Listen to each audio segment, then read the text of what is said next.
Welcome to the City of Daly City Recreation Commission meeting today, June 23rd, 7 p.m. To join and watch our live stream of the Recreation Commission meeting and submit comments on agenda items, you can log on to bit.ly Daly City June 23. Please note this virtual meeting website is only available during the meeting.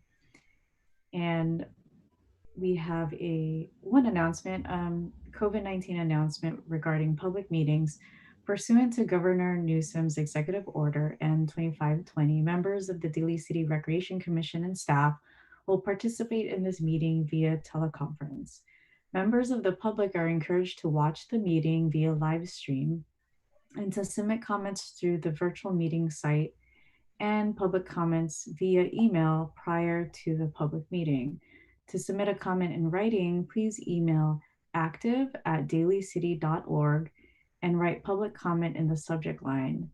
In the body of the email, include the item number and title of the item as well as your comments. All comments received by 4 p.m. will be emailed to the Recreation Commission members and included as an add to packet on the city's website prior to the meeting. Comments received after 4 p.m. will be added to the record and shared with Recreation Commission members for the public meeting. Persons with disabilities who require auxiliary aids or services in attending or participating in this meeting should call the Department of Library and Recreation Services as soon as possible prior to the meeting. This meeting is now called to order. And we can begin with the pledge to the flag. I pledge allegiance to the flag of the United States of America and to the republic for which it stands, one nation, under God, indivisible, with liberty and justice for all.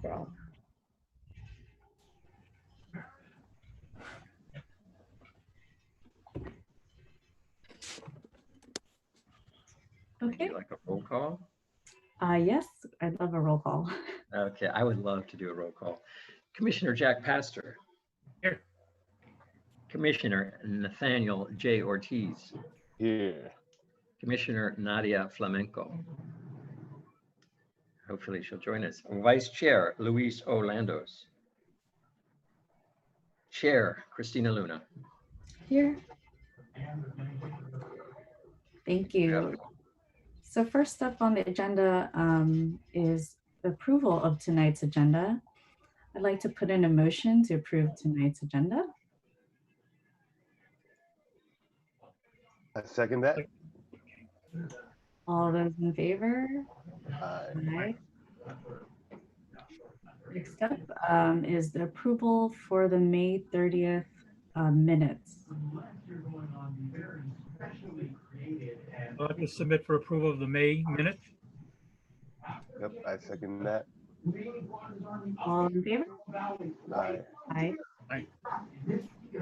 And moving on to the director's report. Total debt belongs to Gettysburg. You're talking about DPA. That's per acre. Nothing is available for funds. DPA has way more per acre. Someone has a background noise, so if they can mute, that'd be great. Thank you. So moving on to the director's report. Good evening, Chair Luna and members of the commission. First item tonight should be a familiar topic for you. It is our Parks and Master Plan, our Parks and Open Space Master Plan that you reviewed on one occasion previously. And I know Chair Luna was part of the advisory committee that spent a lot of time over the last couple of years. So tonight, Gail Donaldson from Gates and Associates is here to give us the final overview of our Parks and Open Space Master Plan. It was presented to the Planning Commission previous to this, and this will be your second shot at reviewing the Parks and Open Space Master Plan. And with that, I'm going to go ahead and turn it over to Gail. And Denise, you're ready to share screens? Let me know how to do that. I Well, think I should maybe be she able can- to. I think I should be able to share the screen. Host disabled screen sharing. Oops. You have to allow me to share the screen.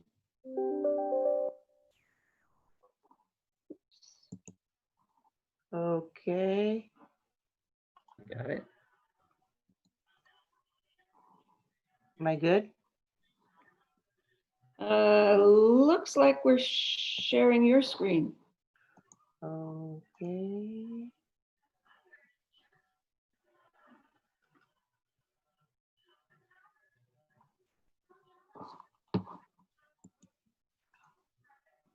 Let me see.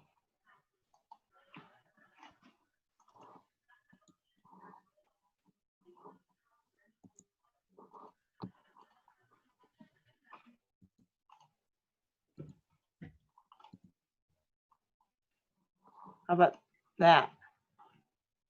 Can I help you through it? Do you see my screen now?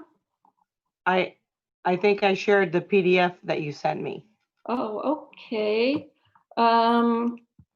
We need to make it fit to the page because it's only part of it is showing.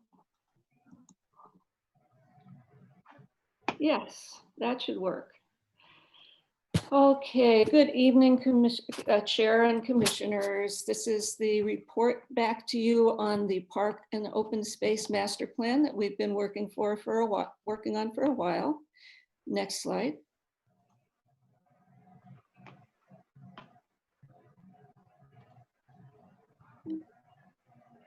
All right, where am I going here?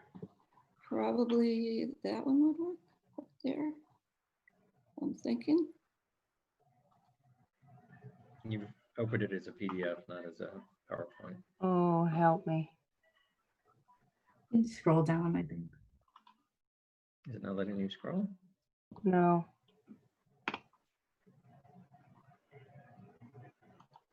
Denise, are you able to let others share the screen? I don't know where that is at. If It'll be let multiple people share at the same time.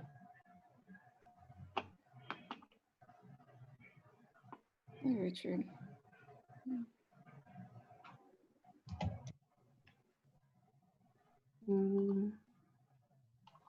share screen. Okay, now try. That looks like your screen again. Yeah, Gail, try and do it. I have been clicking on share screen on mine and it's not, it says host has disabled. Hold on. There we go.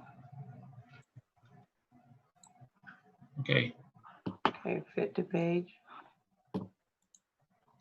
Okay, let's go to the next page then. Perfect. Just as a reminder, the purpose of the Parks and Open Space Master Plan was really to look at the 31 parks and open space areas that you have within Daly City and inventory them, make an assessment, see how they're doing and what's in them. And then to go out and get community input, to really engage the community and talk with residents of Daly City about what's working in their parks, what do they like about them, what would they like to see added or changed, what ideas do they have for making the parks better. And from the analysis of what you have, from looking at trends and demographics of your town, and looking at the community engagement responses that we've gotten from various sources, the idea is to create a roadmap that can be used by the decision makers in Daly City to guide the future improvements for Daly City's parks and open spaces. Next slide. Okay. So this is a timeline about where we've been. We started back in 2018. We did the background, looking at the parks that you had, studying who lives in Daly City, what they think, what the trends are in national parks and recreation. We formed an advisory committee and started meeting to help get direction on what we wanted to see, what the community might want to see and who we should reach out to in order to get community engagement and input. We started out with a statistically valid online survey that made thousands of phone calls to reach 405 people that represented the demographic cross-section of Daly City. We did events at the National Night Out, at the Farmers Market, at the Health and Safety Fair, and we reached hundreds of people at those events. At the first round of community outreach, we were asking generally, what's working for you in the parks? What can you tell us about your parks? What would you like to see done differently or better? And once we started getting responses, we did another round of community outreach, which focused on the topics that kept coming up. So we had more pop-up events where people were asked what they wanted to see in playgrounds, because that was a big issue, what kind of gathering spaces they'd like to see. And we also did an online survey with a map that people could tell us what they thought about the parks that they use and what they thought about the parks that they go to or why they don't go to the parks. With all that, at that point, we had come back to you and talked about the results that we were getting from the outreach and the engagement. And we went back after talking with you and the city council to really formulate what the vision was that we were hearing from the community, what the goals and guidelines might be, and what kind of recommendations we could make for each of the park sites. So for the next year or so, we were synthesizing things. We were working with your staff, who were very involved and engaged in working on this plan so that it reflected what the community wanted. And we are back with you. As Joseph said, we have already been to the Planning Commission, who gave their feedback, which was basically favorable, and made their endorsement that the council should adopt it. And we also, because you are the recreation folks in town, we wanted your feedback and your opinion and your endorsement and recommendation to the city council, which we should go to in July. So just as a summary of the community engagement, we did engagement materials. You have such a diverse community that we provided materials in different languages.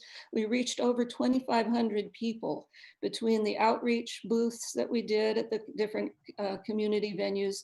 It's much easier to get people to respond when you go to where they are rather than calling them to try to get them to come to a meeting. So between the online surveys, the community telephone survey, the community engagement, the meetings with focus groups, the meetings with stakeholders, and the advisory committee, we reached a really healthy number of people within the Daly City community and got a really good cross-section of responses. Next slide. Thank you. One of the things that's always really interesting and always really satisfying is when you go out to all these different methods of engaging with people, you really start to see commonalities. You see things that come up across all the groups. And the top things that came out of our community outreach in terms of specific ideas for parks was that people really wanted to see more playgrounds, new playgrounds, and improved playgrounds. That was something that a lot of people, a lot of families are interested in, seeing more interesting and exciting playgrounds. There is a big desire for improved gathering areas, specifically picnic and barbecue areas that have shelters, not necessarily from the sun in Daly City, but from the wind and from the elements, so that people can gather comfortably and socialize in the parks. Also, there's a big demand for improved and new tennis courts, basketball, pickleball courts. And that's actually really good news that those sports are that popular in your town, because with the limited amount of space that you have to expand, there's not a lot of opportunities to put tons of soccer fields and things like that. So the fact that sports courts were popular allows us to find more places that we can accommodate that need. Restrooms there were a lot of requests for more restrooms, which are really appropriate in parks where people are going to spend the afternoon or spend, a day engaging in sports activities or birthday parties. But for the small parks, the tot lots where people walk from their house and then walk back, the maintenance issues associated with restrooms don't make that the best idea. Another thing that came up a lot was more park lighting, and it was both for a sense of safety, but also to expand the amount of time that you can spend in the park, especially as the days get shorter. It's nice to be able to go and feel safe and comfortable and find your way around in the evening with better park lighting. So those were a lot of specific things that kept coming up, but there were also very general themes. Next slide, please. And from the themes that came up, we wanted to state it and synthesize it into a vision. So this vision actually is very, very close to the vision that's in your general plan in your parks and open space section, ensuring that the city has an accessible, equitable, and sustainable park system that maximizes the opportunities for recreation among all your residents, workers, and visitors. So it's really trying to make recreation and make parks as available to everybody in the city as possible. Next, please. So from that sort of overarching general statement, we sort of came up with goals that express that and express the ways that these things might be accomplished in parks. So we have several goals, and underneath the goals, there were guidelines about what to do in specific circumstances. And the first goal that we had was active and passive uses for all residents. So having an integrated and equitable system for the whole community means that people should be able to get to their parks, and that not every park needs to have everything in it, but the parks should complement each other. So if some has a sports field, maybe the next one over has more of natural feeling or more playground areas and things.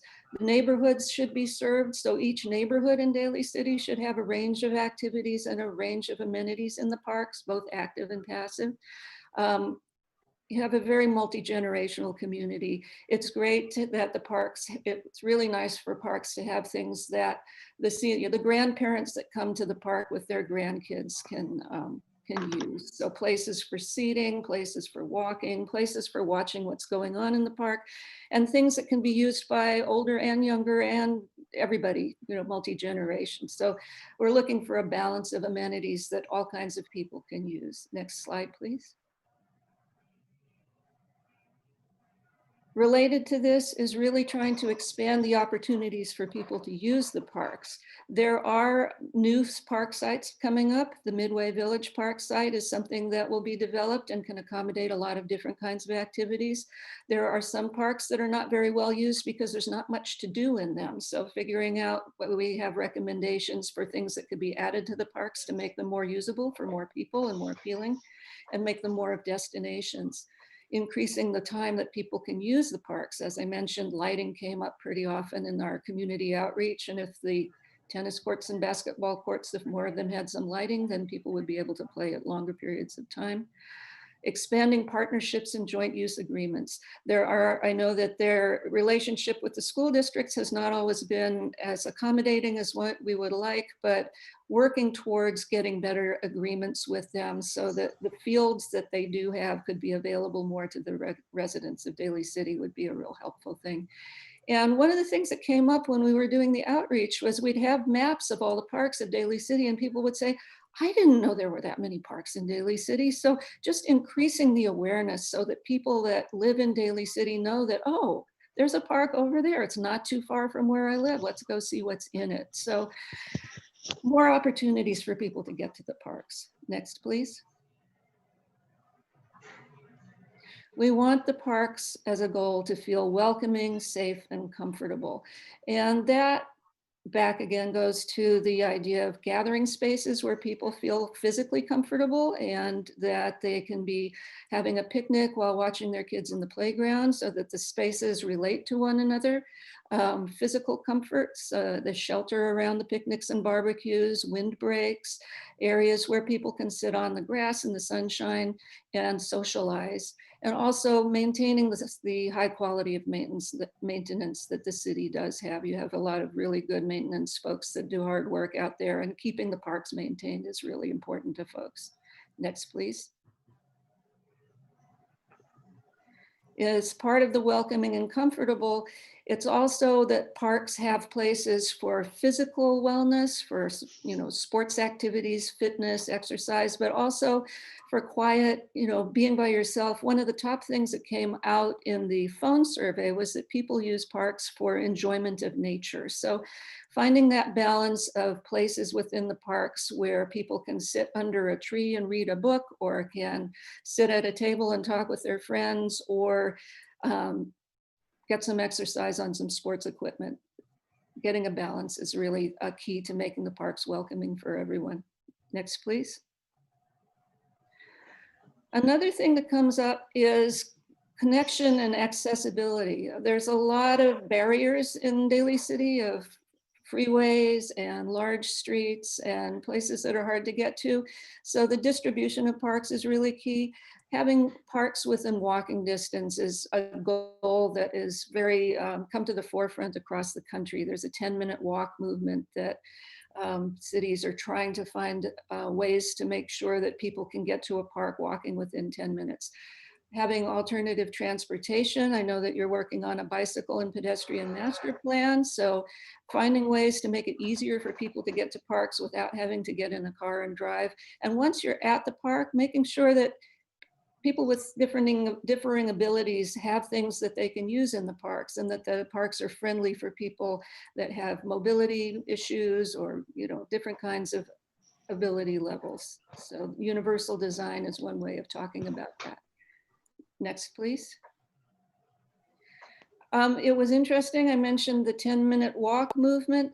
The map, one of the maps in the master plan is from the Trust for Public Land and an organization that they formed called ParkServe, and they looked at cities all across the country, cities and towns, to see how much of the city was within a 10-minute walk. And it shows their information and their tracking shows that at least 81% of Daly City residents now are actually within a 10-minute walk of a park. And that's way better than the national average of 54%, probably partly because Daly City is dense enough that there's a lot of people that are close together and can get to a park. But the map also pointed out areas where if there's some kind of development that provides an opportunity for a new park space, or if there's something that could be converted or a school use that could be joint used with, that there are areas that are lacking in the parks. So it identifies some opportunity sites for places that we should keep our eyes open for if there are opportunities for recreation there. Next, please. Another thing that comes up is unique and distinctive parks. What make the parks feel like they belong in Daly City?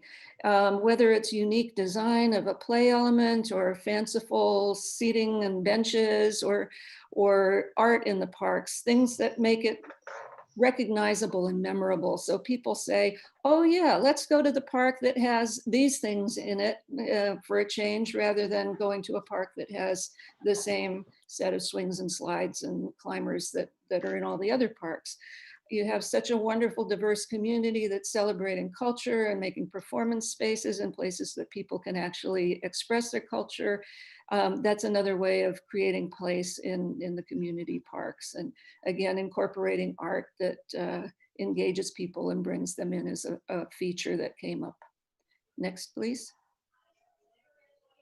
Sustainability is important to people in Daly City. You have a green vision, and environmental sustainability, parks are the ideal place to do that, whether it's stormwater management or conserving water, whether it's doing landscaping that's bay friendly and sustainable, or energy efficiency.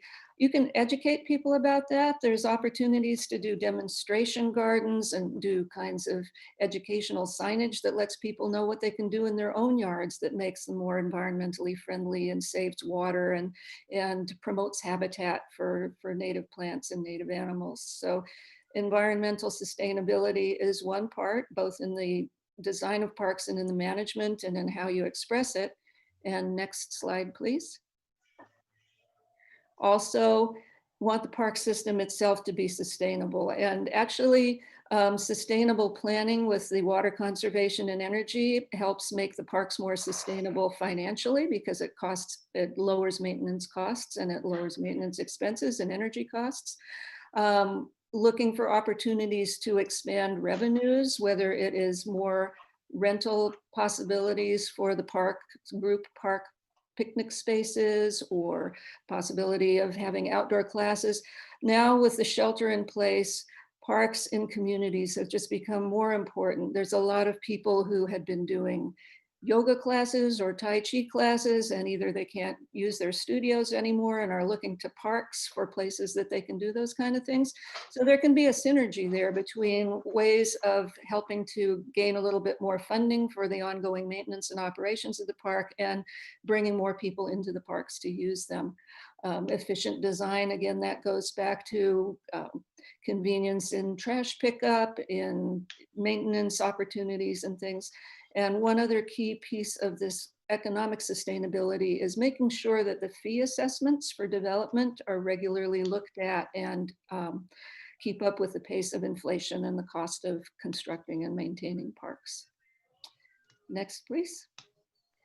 So this hasn't been in the order that it is in the master plan because we put the inventory of the 31 park spaces and open spaces before we did these general guidelines, because we were looking at what was in the parks and what we would be recommending as possibilities for the short term, medium term, and long term.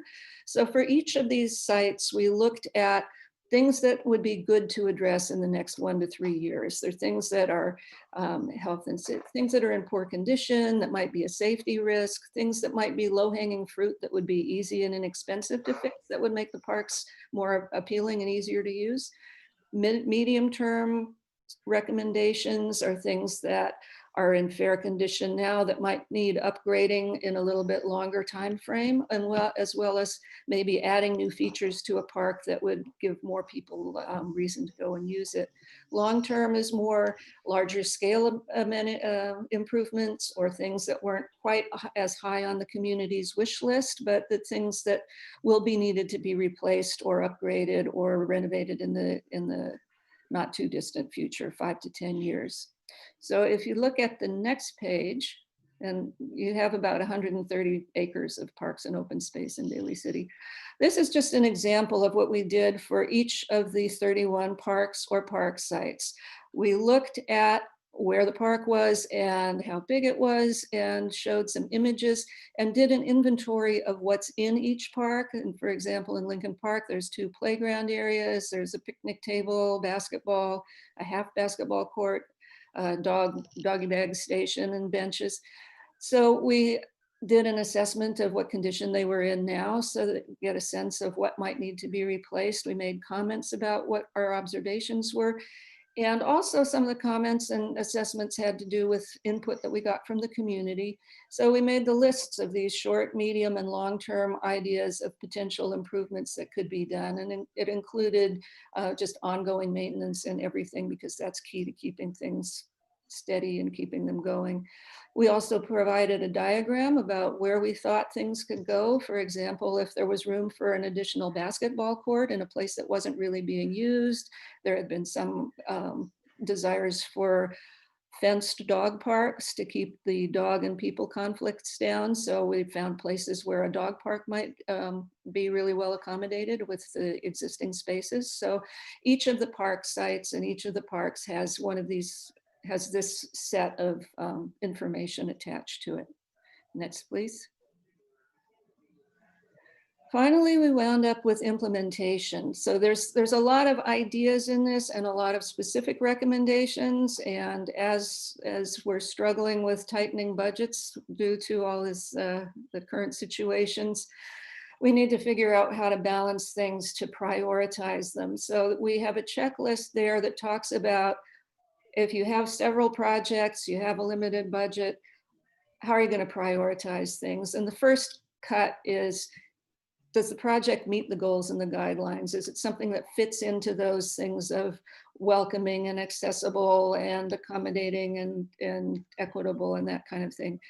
But in terms of prioritizing competing projects, public health and safety is like, that is a real key one for the city. Making sure that you deal with public health, with issues that might cause liability, and also protecting the existing infrastructure. You have a lot of facilities out there. We want to focus on taking care of what's there before launching into a project that creates more things to take care of. So those are really high on the list. Community support, engagement, the people that have expressed that they want something in a park near them and know clearly what they want. Whenever something major is proposed as a park improvement, it's really important to go out and check with the community and make sure that it's addressing what they want to see in the park, especially the surrounding community and neighborhood parks. And sometimes there are opportunities that come up that are attached, that have some kind of a funding source, a grant source or a partnership or somebody that's willing to help take it on. That's another thing that will help projects rise up in the prioritization process. Next slide, please. And the thing that we wrapped up with is our optimistic thing about funding, about different ways to look at funding aside from just the city's general fund and the fees from the park uses and that. And stewardship opportunities, getting the neighborhood people to take care of, expanding the Adopt a Park and Friends of the Park ideas, getting people to take ownership of the parks in a sense and help take care of them and make sure that things are going well and keeping the staff involved with and informed about what's going on.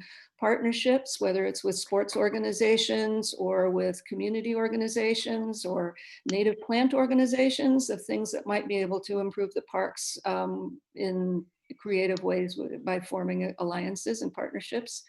Looking at the revenue generation and cost recovery, again, maybe there are people that would be really looking for a place to have a class and would be happy to pay for getting together on a lawn at this local park and being able to do yoga together. Rentals for barbecue areas, rentals for birthday parties. If you have people coming to the park and someone's reserved it for a birthday party, it's clear who gets to use it. So makes it life easier for a lot of users. Looking at the grant opportunities, California has a range of grants associated with the large bond that was passed a year and a half ago now, Proposition 68. A lot of them have to do with underserved areas. A lot of them have to do with multiple benefits, whether it's stormwater management or water conservation, things like that. So there's opportunities that will come up that will fit those criteria that we could look at. Development fees when there is new building going on, for example, the Midway Village or other redevelopment that's happening within the city. Fees should be assessed and generated, and they should be adjusted over time to make sure that they're keeping up with the inflation for costs. And sort of a bigger picture, longer term funding opportunity is bond issues, and that there needs to be a certain amount of homework done on that to test the waters and see whether it's something that the voters would be willing to do, whether it's associated with just parks or whether it's parks and libraries or different projects. So there's opportunities to look at for that, something that should be kept in mind, but it's a kind of a bigger chunk. So next slide. So that is the short version of what we've been doing and what we've come up with. And what we would like is your responses and your ideas, anything that you saw that you think should be changed, added onto, and what would make you comfortable recommending that this plan be adopted by City Council.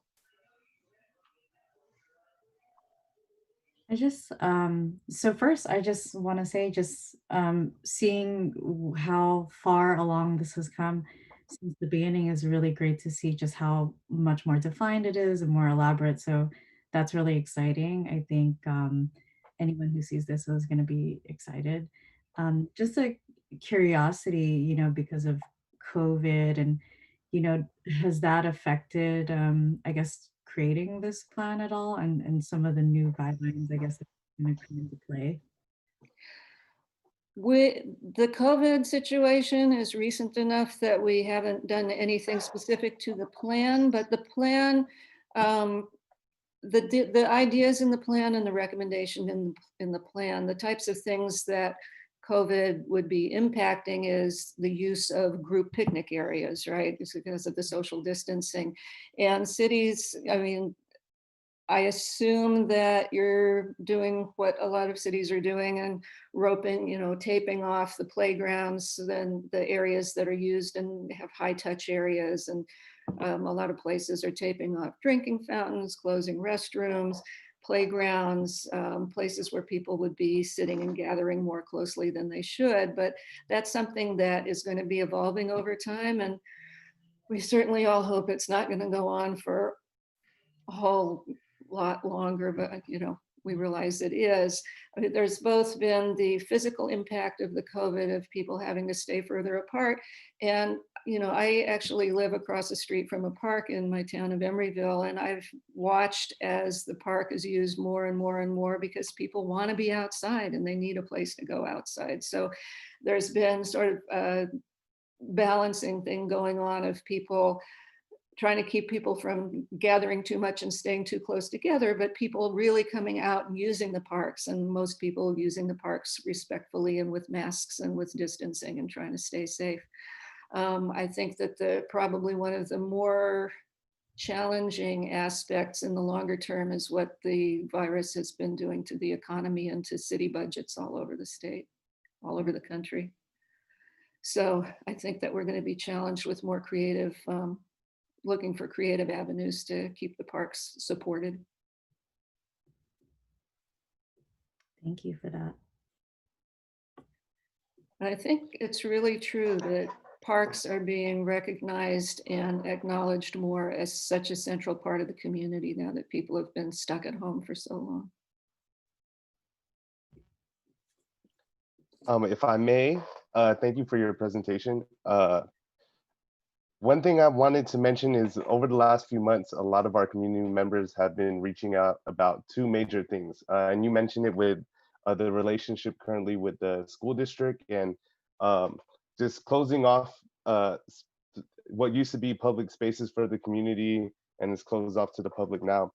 But the two biggest things community members brought up were a skate park and more basketball courts or accessibilities for young people to have a place after school to fill up that void that the school sites and the playgrounds used to provide no longer.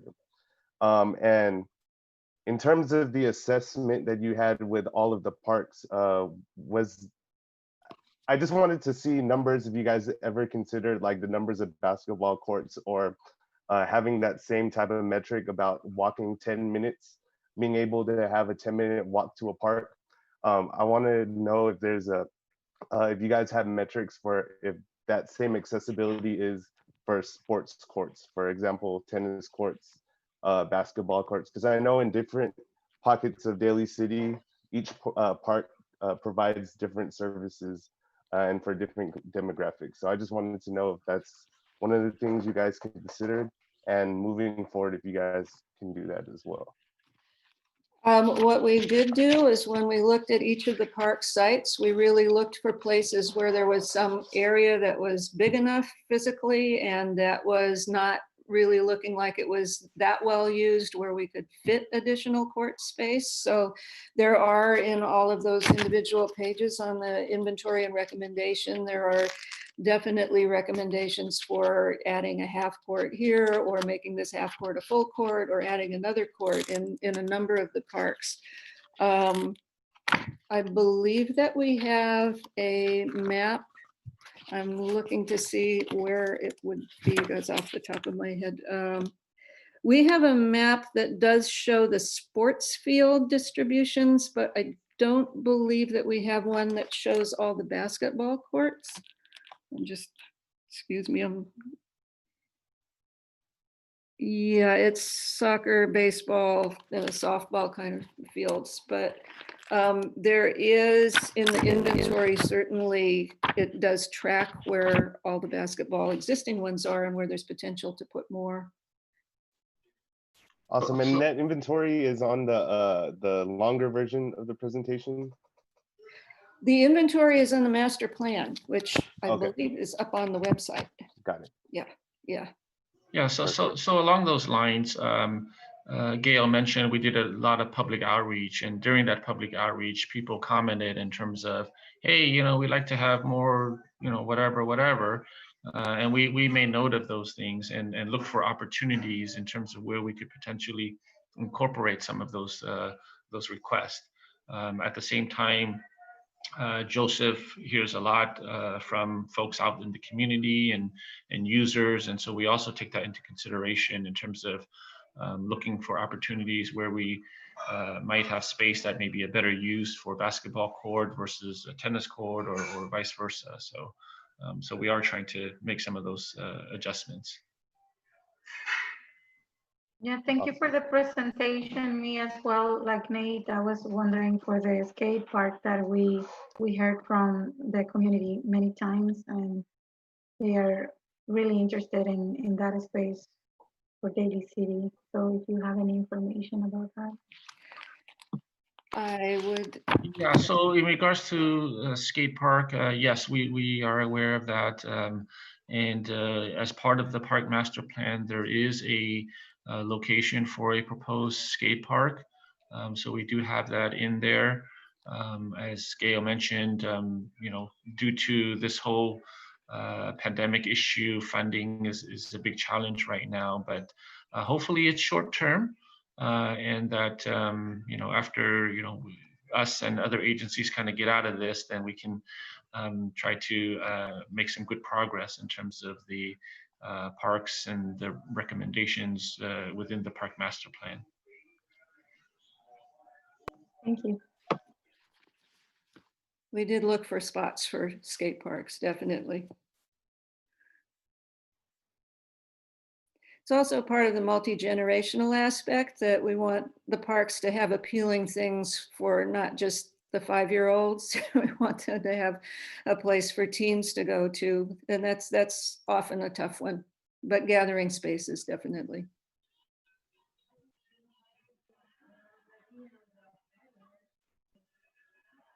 All right, through the chair, if there aren't any more comments from the commissioners, the action we are seeking tonight is an endorsement of the plan by the Recreation Commission and a recommendation that it go to the City Council for adoption. So if there aren't any more comments, a motion to that effect would be appropriate if you're satisfied with it. I'd like to put in a motion to move this forward to City Council. Is there a I'd like to second that motion. All those in favor? Yes. Seeing none, it passes. So thank you, Gail, for your presentation and all of your colleagues at Gates. This is a very long process. And it's good to see the light at the end of the tunnel. And hopefully good things in the future for Daly City's parks and open spaces. I'd also like to thank Daly Calles for sort of shepherding this process through, and certainly Public Works Director Richard Chu for taking an active role in it.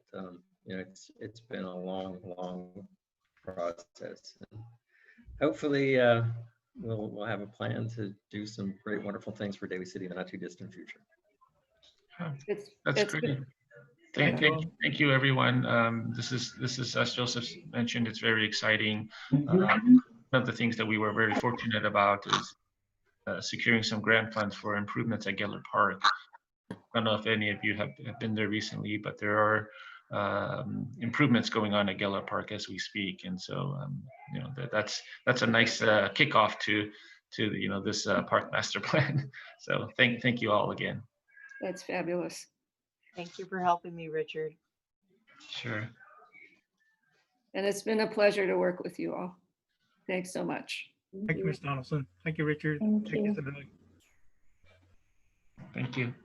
Thanks, everybody. So the next item on the agenda, Chair Luna, is an update on lap swim. Now, it's kind of arbitrary that lap swim was selected among so many really hot topics right now, but it probably is our #1 question generating issue in recreation, especially with summer here. And as you all know, Giamono Pool closed, I believe, on March 13th. All activity there is ceased. So there's a beautiful pool sitting at Westmore High School. It's very quiet when normally this time of year there would be lots of splashing and laughing and activity. And unfortunately, an indoor pool is really difficult to make safe under the current conditions. And the guidelines coming from the public health officer haven't been specific to pools, so it makes it even more challenging, as the burden of making it safe is on us. In cooperation with the Jefferson Union High School District, you know, we co-own that pool together. So we've met with them, we've gone through many iterations, and we're getting close to a plan that we are looking to implement in the middle part of July, so roughly a month from now. And it would allow us to reintroduce lap swimming in what we believe is the safest way possible. And I can walk you through it if you want to hear the plan. But the big question too is how cost efficient is it? And reality is, it's not. Normally we'd have a pool full of folks, and certainly, it's a subsidized program. Having a public swimming pool is a huge expense to any jurisdiction. But bring in the pandemic and limiting the number of folks who can get in there, and the cleaning protocols and the social distancing and everything else, it becomes even more costly. So what we are looking to do is go to the city council at the next meeting and at least temporarily raise the lap swim fee. It's currently at $6, and we're planning to raise it to $10, or at least entertaining it to $10, so that we can remove the staff costs involved and some of the maintenance, the increased maintenance that will be involved. So that's it. If you want to know more about the protocols, looks like my internet connection is starting to fail me. And if Romeo, if it's the pleasure of the commission, we can walk through the plan protocols. If not, we can entertain questions. I would like to see a little bit of the protocol, maybe a summarize. It doesn't take. Romeo, if you can answer that, I seem to be losing my.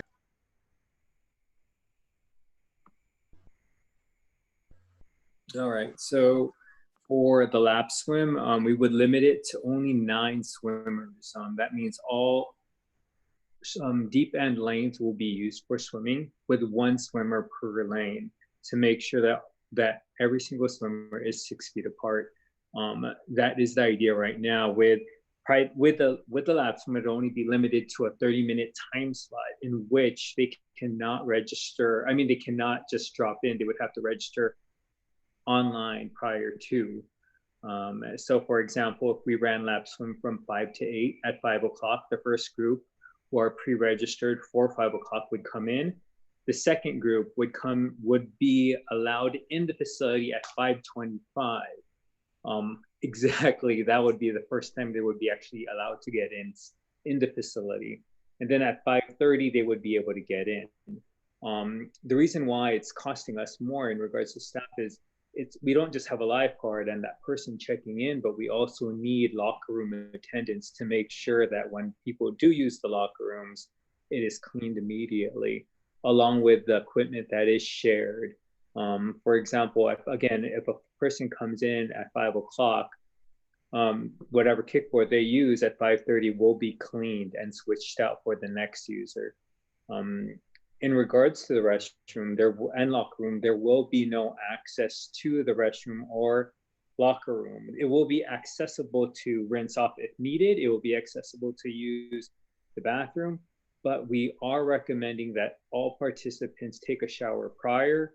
And once they are done, there is a changing station. And that's what a number of pools are doing just for now. Again, for now, is where it's just a come to swim and go, and that's it. It means exactly at 5:30 you are out of the water, you dry yourself, you grab your stuff, and you exit immediately for the next group to enter into the water. That is the only way as of right now to serve as many lap swimmers as we can, is to do that 30-minute increment and to just come by, swim, and then exit out of the facility. So I think at most if we do recommend, if we move forward from 5 to 8 within a 3-hour session, we are serving every hour. We're serving at least 18 lap swimmers. And if somebody would like to do an hour, they could definitely do so. It's just now you're not paying $10, you're paying $20 for that whole hour. Thank you, Romeo. And one of the questions that people ask, what are the cities around us doing? And I will tell you right now, San Bruno announced they are not opening their pool anytime in 2020. City of San Mateo made the same decision. They just didn't think it was safe. One of the pools that did open up is Burlingame. That's a privately run pool, and the same with San Mateo Highlands. Probably the closest neighbor, most similar to us, is Pacifica, and we have our joint facility at West. Now their protocols. Am I breaking up? Is that where you're laughing, Romeo? I'm sorry. Yeah. The protocols that Pacifica plans to use are very similar to ours. Oh, and Pacifica is looking to open July 6th. We'll probably.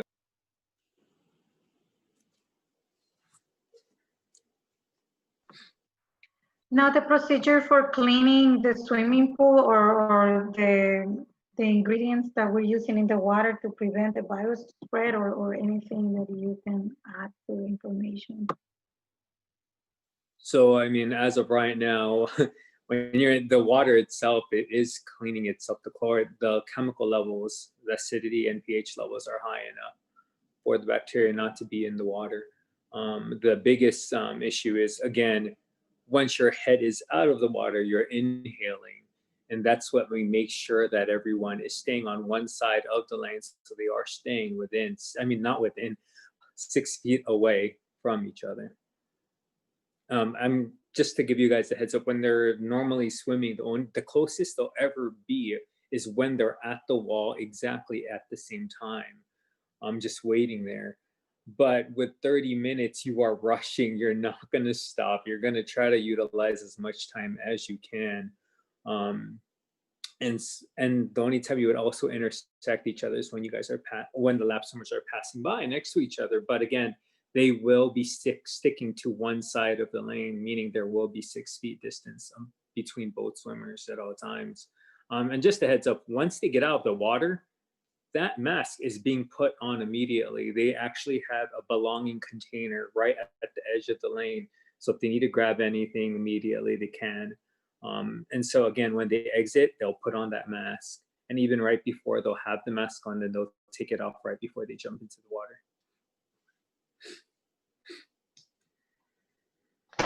Quick question. So the price, sorry, I missed it. It was a little choppy, but the price is $20 per session? Oh, no. So for 30 minutes, it will be $10. That's the price for adults and kids are the same, or is different price? Right. We are recommending it just to be 10, right, Joseph? Just flat for now. Yeah, and that's what we're. Oh, sorry about my connection. That's what we're planning now, and we've looked at other cities, and the rates seem to have gone up between $8 and $10, and hopefully this is just temporary. And when we return to normal business, we'll be able to lower that fee. But otherwise, we're going to end up subsidizing, at taxpayer expense, quite a bit for a very small number of people that can use the pool. That's the rationale behind it. Kind of an equity issue. We don't want to provide a huge subsidy to a very small number of lap swimmers, and the desire is there from our community. It seems like there's a willingness to pay that, and that is in the neighborhood of what neighboring cities are charging. Romeo, how many lanes are available during each 30-minute slot? There are 9 lanes available. Thank you. And are the participants go ahead, Jack. sign a waiver sheet going in that they acknowledge all the rules that they'll need to follow? Yes, we'll make sure we do that protocol along with our other programs, similar to SYRP. And we, along with the signs we'll already have at the facility, we will have the signs just demonstrating all the rules just for lap swim alone. Thank you.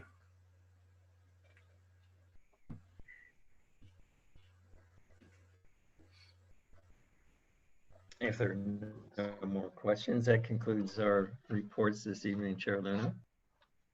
Sorry about that. I just wanted to perhaps what would it look like if the numbers are low for the first couple weeks, if we were to approve this today?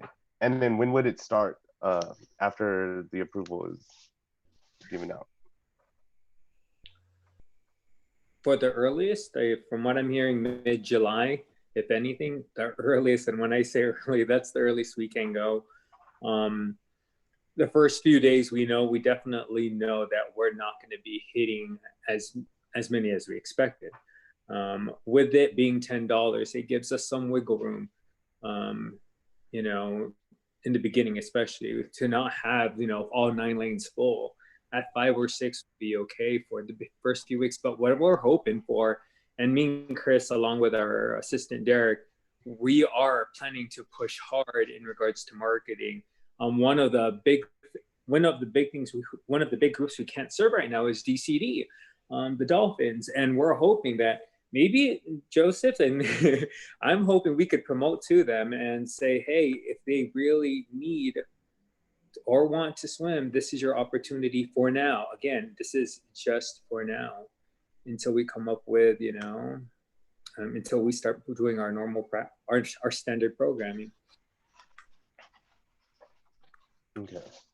I have just a thought. Is the fact of the economic situation in the country is really difficult, and we're heading to a second wave of COVID, and we don't know how the recession is going to impact the community too. So, I mean, I don't want to increase that weight in the public too, because it can be a single mom, like my case. I'm a single mom with 3 kids, and that's where I don't feel completely. I know it's a little amount, but when you put it in the weight of the community, it can impact them hard.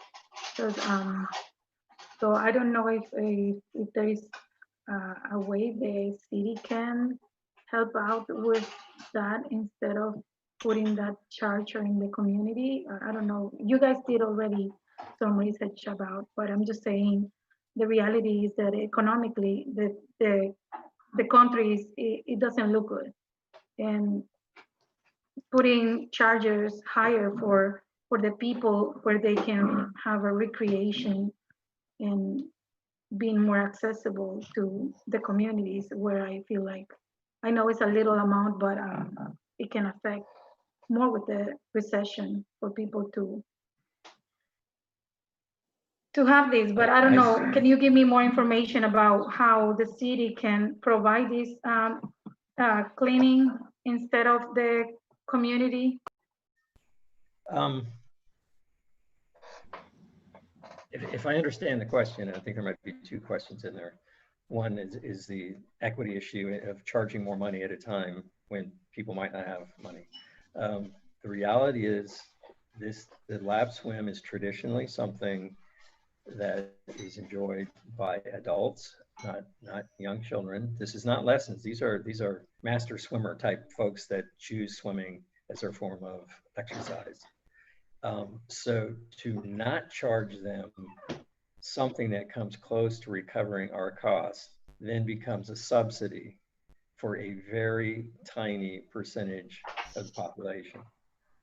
Philosophically, the city doesn't subsidize programs for healthy adults. The subsidies are very heavy for seniors and for young children. This is the exception, that the people that will participate in lap swim are generally healthy adults, not children. So to not recover the cost of providing the program would put a burden on the city. And by the city, I mean everybody here. It's the taxpayers of Daly City. And so that's the philosophical discussion to have. Is it worth subsidizing a small number of lap swimmers on the backs of the Daly City taxpayer, or should those tax dollars be put to better programs? And the reality is the city of Daly City, like many of the people living there, is going to be hugely affected with the downturn in the economy. The city's revenues absolutely are going to be far less in 2020 than they were in 2019. And I think the other part of your question is the safety factor. I personally have a big concern about, is this the right thing to do we know that coronavirus is still very much in our community. I would not recommend this if the San Mateo health officer hadn't specifically said that public swimming pools could open and under two circumstances. One, if they're used by specifically from a household, so only one household will be allowed in at a time, or if we follow protocols that were pretty specific, keeping people 6 feet away, having all the swimmers that enter the building, wear a mask at the time up until the time they enter the pool, and they have to put the mask on right afterwards. So I don't know that, I'm not an epidemiologist. I don't know that eliminates the risk, which is why people that are paying attention know what's happening right now. And the fact that people are willing to do dine-in eating in local restaurants is mind-boggling to me. It's not a choice I would make, but clearly it's a choice some people are making. Anyway, I hope I answered your question and didn't. Yes, you did. Yes, you did. But of course, when we're talking about adults, we're just looking at the statistics. They say how many of people right now are unemployed. But anyways, I do approve. I do think that this is for the city council to listen to it. And for me, it should go there, and they, of course. I expect they will have the same concerns that all you do. Is $10, is that too much? Joseph and Romeo, is it an overwhelming response from the community for folks to come in and swim right now? So I'm going to be honest. I mean, when we surveyed those people, it was kind of hilarious knowing the fact that when we send out normal service, it takes days for people to respond.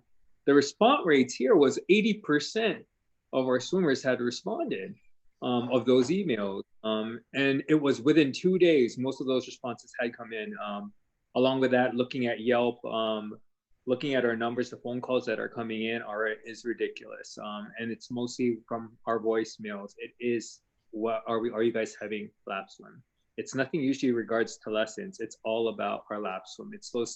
It's our seniors and adults who are calling at 6 a.m. or 4 o'clock, 5 o'clock in the evening, wondering when are we going to open. Those are our usuals. They're not the people who come to swim once a week or ever so often. They're the ones who are there every single morning at 5:45 waiting at that door. It's their gym. And so, I mean, it's awesome seeing that a lot of them too are seniors. There are seniors who want to keep moving. I mean, we even have a 90-year-old who's waiting there at 5:60 in the morning just to swim. And we haven't checked up on her or anything. And, I know that was her daily routine. So there is that need, but of course, everybody right now with the weather getting nice and warm and it being summer, we know that people are wanting to, but unfortunately with the safety guidelines, we can't make it happen for like rec swim. Yeah.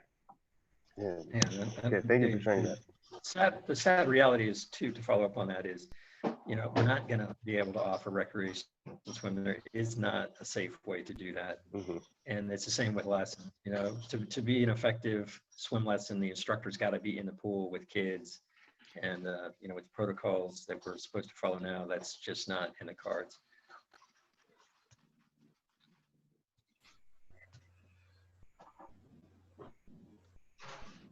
Thank you, Romeo, for bringing in that additional response that Nathan asked you of, that overwhelming response rate from your lap swimming community.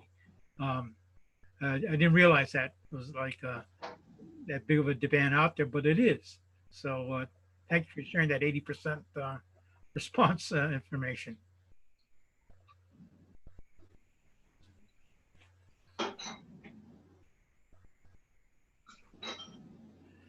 Okay, now I think that concludes our presentation. Great, thank you so much for the reports today. Are there any commissioners' reports today? Okay. And I are there any additional announcements from Recreation? Any Denise, do you want to plug the virtual Independence Day? No? All right, well, I will. So looking at your faces, I know Jack especially is accustomed coming out to the Dolger Senior Center for the Independence Day celebration. Unfortunately, we will not have an Independence Day celebration. We will not be barbecuing hot dogs and serving apple pie. But to make up for it, we are going to have a virtual event on July 3rd. And I see Jen is looking for July 2nd. No, July 2nd. July 2nd. So that is in the planning stages, and it's just right around the corner.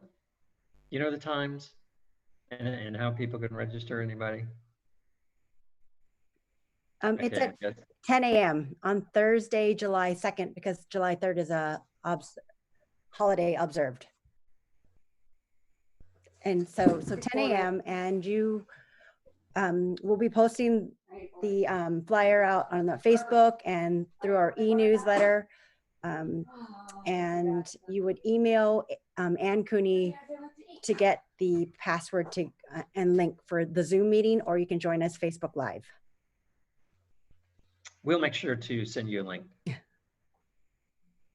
Great, that'd be great. I'll be willing to make a pizza. Are there any public comments? No? Well, just one. It was nice to, over in Ceremony, I'm just a half a block away from the Hampshire courts where folks, where it had been taped off during this pandemic. It was nice to see the tapes come off and kids, well, that's still not allowed under the health order. So someone from the neighborhood took that down. Oh, they did. So we'll, let's get it back out. We'll, Richard, make sure you send somebody out there. Yeah, we'll do. Okay. Oh, call me the block parent. Thank you. Yeah, the plague and the issue there is it would be a very high touch surface kind of situation. And I don't think anybody in this county has the resources to sanitize between use. And every time somebody tears down the caution tape, the playground's in half an hour.